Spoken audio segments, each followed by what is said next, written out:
Hey guys, welcome back to another interesting video of how to guide. In this video, I am going to show you how can you fix something is missing problem on professional Twitter account. So without any further ado, let's dive right into this exciting video. Now in order to solve this problem, you just simply have to open your X, formerly known as Twitter application, into your device, and after that just simply go to settings and privacy option. From there click into this help center option at last, and then it will prompt into this tab. Now you just simply have to search professional account policy into here. Select this professional account policy.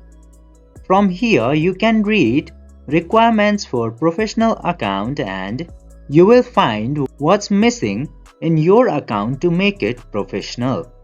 In order to solve that something is missing problem, you should read all of this and match it with your account, and you will find what is missing into your account to change it into the professional account.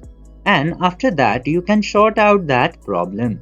I hope this video was helpful for you. If yes, don't forget to like, share and subscribe to the channel to never miss another update.